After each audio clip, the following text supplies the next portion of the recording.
ready to rumble. Schilling Show Unleashed on the Seven Thunders Media Network. Former city councilor, husband, father, and community watchdog. Your host, Rob Schilling.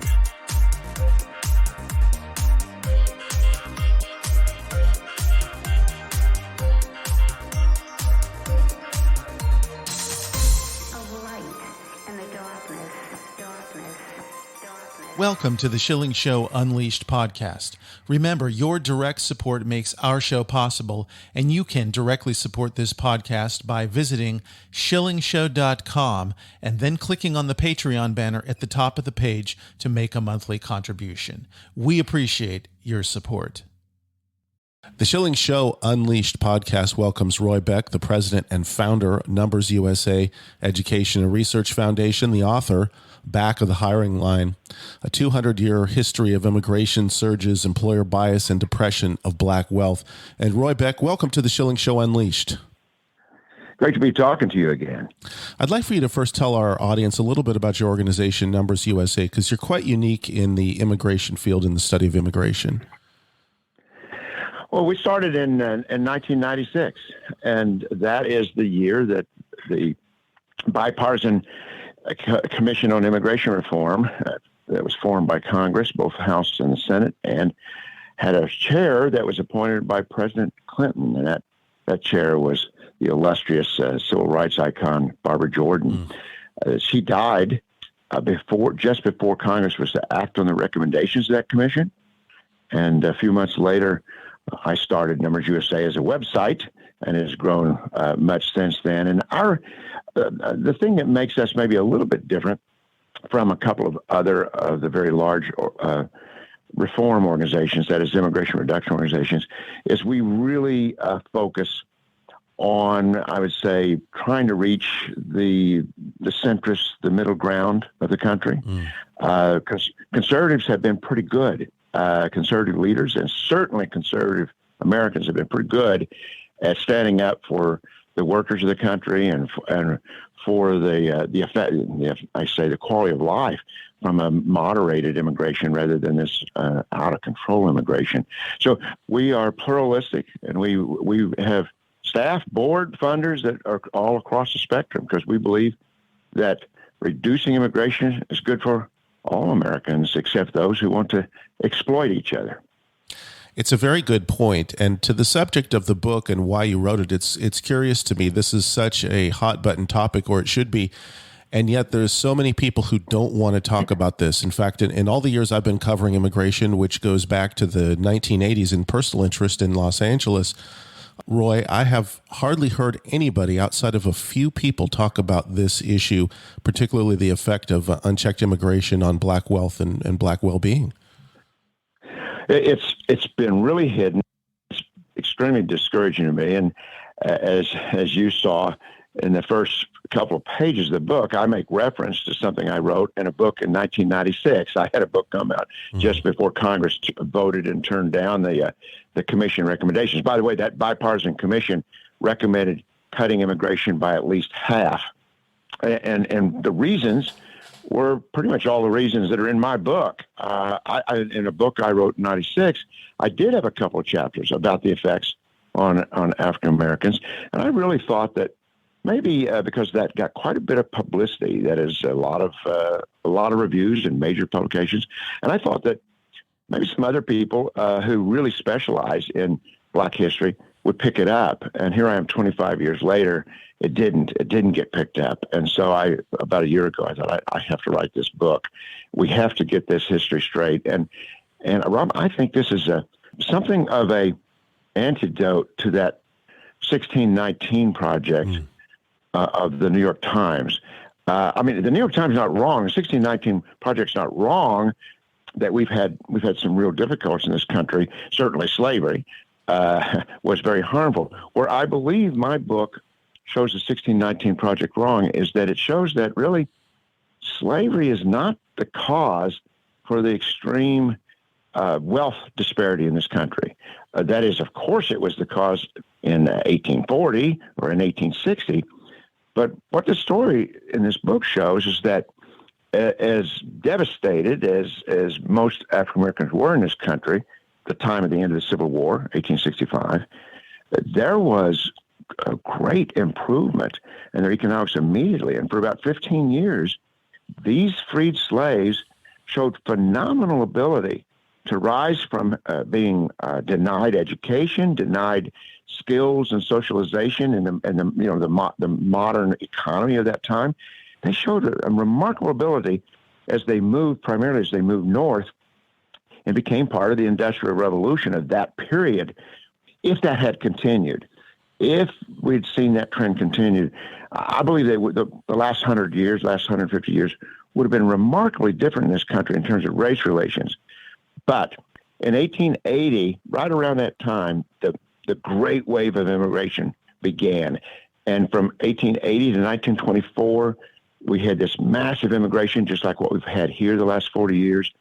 And that was the tool, that was the fuel that caused that movement of African Americans into industry to stop, and actually created a reverse migration back into sharecropping and underemployment until after 1924. So what has set Black wealth back so badly is the periods when we've had mass immigration, 1880 to 1924, and unfortunately, 1980 to 2021. Roy, help us to connect the dots. I mean, I can certainly infer from what you're saying why this has had such a terrible impact on Black Americans, but tell us very clearly what happens when we have these massive waves of immigration to Black employment and opportunity. You know, members of Congress can lose their senses and enact all kinds of kind of crazy stuff. We know that. That's always been true. But they cannot repeal the law of supply and demand. And that's really, at base, all that's involved here. When you overload the labor market with mass immigration, sort of thoughtless, uncontrolled, unregulated, really, immigration, the supply just gets too high. And it hurts all American workers who are more vulnerable for one reason or another. And that's particularly people that are more at the lower ranges of the jobs ladder. But it hurts African Americans more because you just can't get around this fact. And that is, employers in general, if they have foreign workers, immigrant workers from anywhere in the world, doesn't matter their race, they will tend to put them in front of the hiring line, in front of lower skill Black Americans. And that's why I call this book Back of the Hiring Line. And the big thing is that if the hiring line is short and you're at the back of the hiring line, it's not so bad. You know, that you can do well regardless of who you are toward the back of the line. But if it's a really long line, and you, for one reason or another, are like from my home area as the Missouri Ozarks. Well, lots of people in Missouri Ozarks who are white tend to be put at the back of the hiring line. But more than anybody, lower skilled or educated African Americans are put at that back of the hiring line. So that's why when we flood the labor market with foreign immigrant workers, the economic historians have always found that income inequality grows, and Black wealth is not only not built, but it dissipates. And we're in a situation where, just before I started writing this book, the Census Bureau reported that the median Black household had less than 6% the net wealth of the median white household. That's just incredible. That's so, the income and the wage disparity is still there, but it's quite narrow, especially compared to that. But the wealth, that was just net assets, is incredibly low. And you've got to look and see where's that come from. And what I show in the book is that both what I could tell by being a reporter, doing work on the ground, what I could tell from the work of many other people in anecdotal evidence, and then the work of economic historians who really look at all the data and make sense of it. The bottom line is this. Every time that we have immigration surges, sustained immigration surges, the income inequality grows in this country because of the reasons I just said. the disparity between races grows. And every time that we've cut immigration back, moderated it, those Americans that are at the bottom of the ladder, and especially African Americans at the bottom of the ladder, their labor is needed. The wages go up, incomes go up, they build wealth. So that's the good news, because as bad as race relations are in this country right now, the civil unrest, the acrimony, we could turn that around pretty quickly if we had just moderated immigration, allowed the labor market to work its wonders, get people back to work so that we don't have these huge pools of non-working people, especially in the inner cities of America, that businesses would be recruiting and training and hiring from these pools of people who, we saw last year are so dissatisfied that they often get caught up very dangerous kinds of destructive behavior when things go wrong. And I don't really want to blame most non-working people in the inner cities for that, because we know there's a lot of outside influence, there's agitators. Mm-hmm. But the fact is that these urban unrest that we see, the real tender that, and the fuel that keeps those things going as long as they do, is you've just got large groups of people that aren't working and have kind of that hopelessness of not being a productive member of society with the dignity of work. Roy, let's talk about this a little further, because I think it bears it. To what extent does the welfare state play into this? Because we have around here, and I'm sure across the country, it's almost impossible to find a lot of people to do work because of the fact they're getting paid to stay home, or they're somehow getting a universal basic income now in some places. So that's certainly a problem. I think part of this has to be that we have to reform a social welfare state. I do not get into that in the book. It is a great topic, but I will give you some opinion on that, and that is this is part of it. And of course, right now, it's the raiding the Treasury that's happened over the last couple of years. Well, going a lot longer than that, but especially what's happened the last couple of years, that I think everybody has to agree has had some effect, if not a lot of effect, in causing people to delay getting back into the labor market.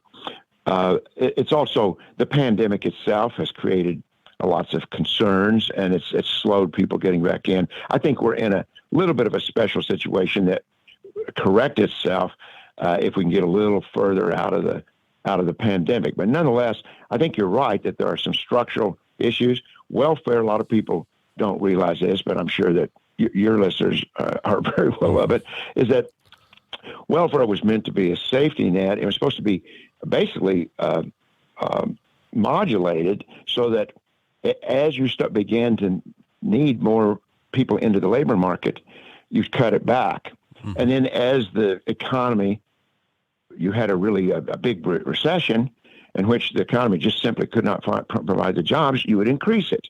So it should be going up and down based on what the economy is able to handle with jobs. And what we have is, I agree entirely with many of these great African-American conservative economists who've, like Thomas Sowell and others, who talk about the bigotry of low expectations and this idea that there's just a large number of people in the country that what we really ought to do for them is make them wards of the state. I just fundamentally disagree that is a kind or humane thing to do. Of course, there's some people who can't work. We know that. But we've got a situation where among African Americans who don't have a college degree, and most Americans don't have a college degree, by the way, but of African Americans who don't have a college degree, 4 out of every 10 who are working age don't have a job right now. And of African Americans who don't have a high school diploma, and if ever there's a group that needs a job, that these are people who need a job. 2 out of 3 are not working right now. A big part of the reason they're not working is employers aren't really trying to recruit them. I know that there's all kinds of efforts of employers to where they're not getting responses. But when you've got some populations, this is not just African American, it's for all races, but it is disproportionately African American. And you've got pockets of populations where the men, young men, have never been part of the regular work economy. Their fathers weren't, and very possibly their grandfathers weren't, because we're talking about 40 years of mass immigration in which employers simply don't need black labor. They've got the foreign labor. The Schilling Show Unleashed podcast returns with Roy Beck of NumbersUSA in just a moment. Join the revolution. Online at schillingshow.com. BorderHawk.news is a one-stop shop with the latest news about immigration nationalism and globalism. The BorderHawk staff daily curates immigration news stories and, in the fashion of the Drudge Report, updates the site with cutting-edge content and original first-class commentary. BorderHawk.news highlights national and international media reports, tweets, and nuggets buried in local news blurbs, polls, video clips, and policy research. BorderHawk is pro-legal immigration, pro-rule of law, but against an unsecure border, as countless Americans have suffered violence at the hands of criminal illegal aliens. And an increasing number of Americans are concerned about how mass migration affects their daily life. BorderHawk.news will remain on the forefront of the immigration issue with a buffet of info to read, evaluate, and share. Bookmark BorderHawk.news. Add them on social media at BorderHawkNews on Twitter.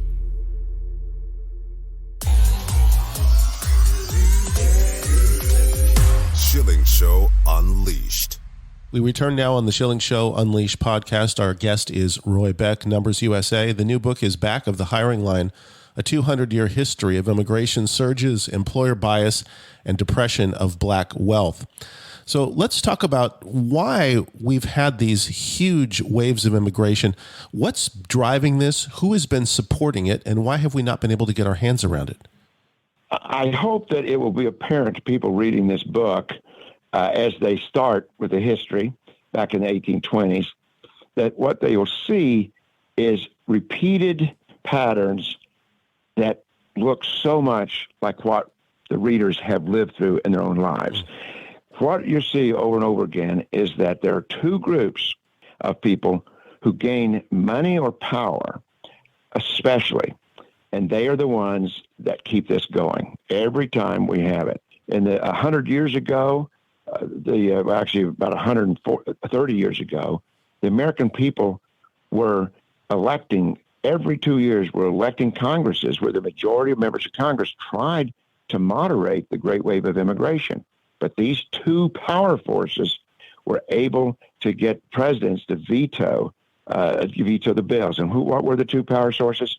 Well, back 130 and 120 and 100 years ago, it was the robber barons. And today it's Mark Zuckerberg, for example, he has a thing called forward.org, which is our forward.us, which is a lobbying group to keep immigration high. That's Silicon Valley today. It's the Chamber of Commerce, but it's always been the captains of industry representing the worst of the business system. I don't believe most businesses want this to be happening, but the lobbyists in Washington for the businesses represent the ones that want the cheap labor. So they've always been the forefront. The other major power source have been the in many ways self-appointed leaders of the immigrant groups in the country. 100 years ago, they would be referred to as the urban ethnic ward bosses. I have a statement at one point where you're describing actually quoting historians describing the incredible squalor, terrible conditions that recent immigrants lived in the cities, and how every year it got worse as more immigrants came in. It was clear that the immigrants themselves needed a time out from more immigration, but their leaders fought for more immigration to keep it going no matter who was hurt. And that's the key. The business lobbies, the ethnic immigrant groups will fight for more immigration no matter who is hurt. And that's been repeated over and over again.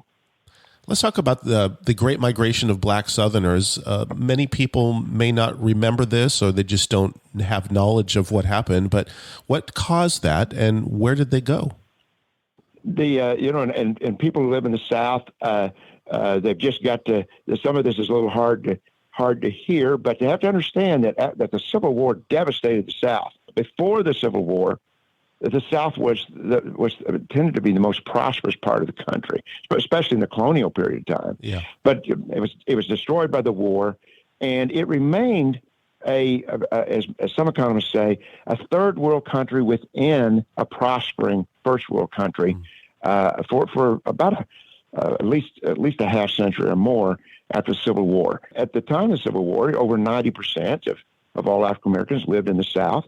The way for African Americans to really advance economically, they needed to move north and west where industries were exploding and needed to work. And they did, as I said earlier, they did for the first 15 years. The interesting thing is that the Great Migration of 6 million African Americans to the north and west did not start occurring until 1914. Why didn't it occur before then? Again, I gave away that answer earlier because we had mass immigration from Europe and their labor was not needed.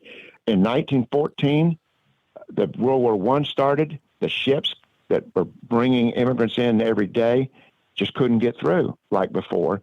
And suddenly there was not only the loss of that new labor, but the war was requiring even more industrial output. And the stories of what happened at that moment were amazing because those industries hired armies of recruiters who spread out all across the South, went into the fields, went into people's homes, and recruited massive numbers of descendants of slaves, gave them train tickets, gave them money to get settled in the North. And that's how most African Americans in the North can trace their lineage to people who came during the Great Migration. Now, the World War I ended. So for 4 years, there was this tremendous movement. The war ended. Mass immigration began again. The Great Migration of blacks stopped. But this is one of the things that people are telling me they find most fascinating in the book, is that in that period from 1918 to 1924, the black newspapers across the country and major black voices like Marcus Garvey and W.E.B. Du Bois and Philip Randolph, they called on the Congress and the presidents to go back to what happened. They saw what happened when you cut off immigration. So African-American leaders were among the forefront, right along with Samuel Gompers, the immigrant leader of the AFL, the American Federation of Labor. Yes. And they insisted. So then in 1924, a law that was flawed, a lot of people today will say, oh, that was a racist law. It did have some flaws in the way it was set up. But the main thing was it cut immigration by about 2/3.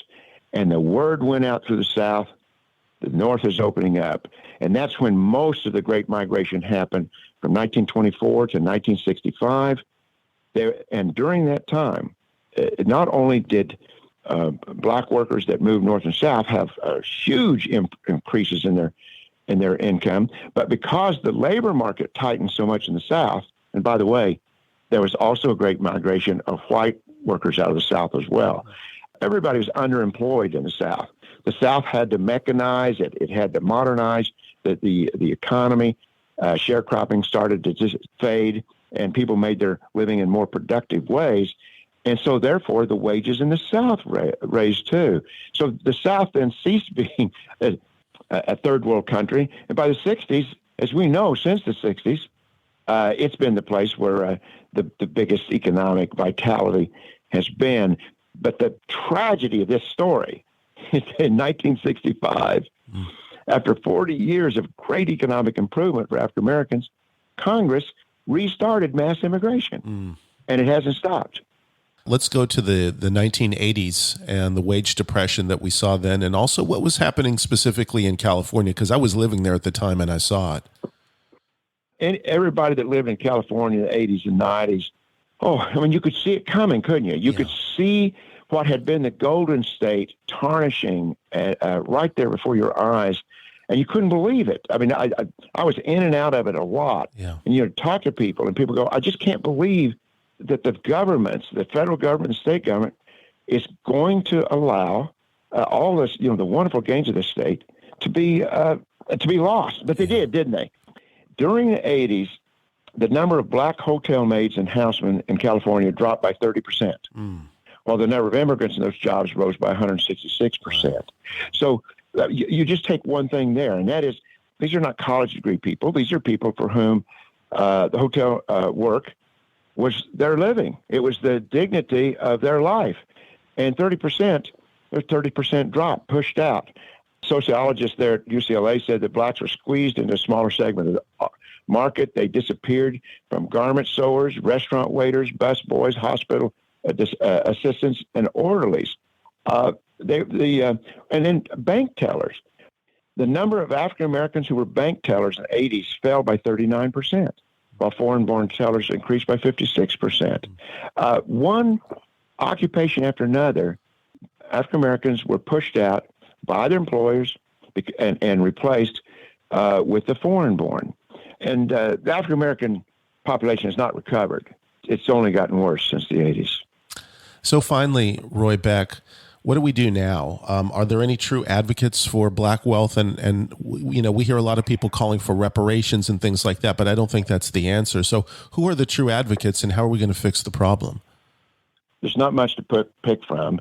But I would say that in terms of what a person is doing, I do think that Senator Tom Cotton, senator from Arkansas, is the person who has continued to advocate over the last 5-6 years for the best solutions. He's a very smart person, as you know. Mm-hmm. He looks at the entire issue. It's not just about stopping illegal immigration, although illegal immigration, of course, is it's devastating to the work lives of Americans who are on the bottom of the ladder. Governor DeSantis has shown a great deal of understanding on this issue and a great deal of courage. And so you've got a senator and you've got a governor. Those are two people who just really do represent this. There also are a number of African-American voices that are being heard.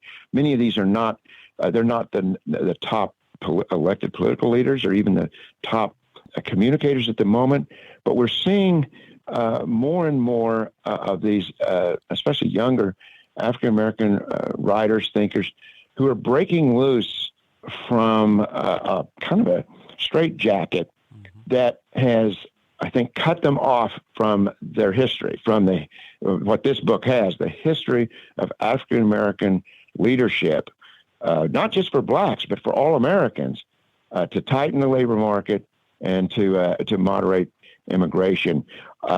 President Trump was in his work in reducing illegal immigration and actually causing a lot of illegal aliens to leave the country. In many ways, did more for the economically struggling black Americans than perhaps any president in recent history. And I know that all of these names are the kind of thing that would start a fight with a lot of people who say, no, these are not the champions of African Americans. But in terms of where the economic progress can happen, these are the people who have done the things that make the most difference. I've got to say, President Trump disappointed me after the first 2 years because he walked away from Tom Cotton's bill and didn't really push it any after that. And that was very disappointing to me. But he sure kept his promises on fighting illegal immigration. Roy Beck, if people want to get a copy of your book, Back of the Hiring Line, or if they'd like to visit you at NumbersUSA and get more information, how can they do that? Well, it's easy to find on Amazon, but you can go to backofthehiringline.com, and you'll find all the ways to get the paperback, the Kindle, and the audiobook. Fantastic. And how can we reach you at NumbersUSA? Write to me at roy@numbersusa.com. Roy Beck, it's a fascinating book. It's a very important one as well. Thank you so much for joining us today on the Schilling Show Unleashed podcast. You're welcome, and thank you. That concludes another edition of the Schilling Show Unleashed podcast. Visit us online at shillingshow.com, where you can directly support this podcast by clicking on the Patreon banner at the top of the page and making a monthly donation. Your support is essential for the continuation of the Schilling Show Unleashed podcast. Until next time.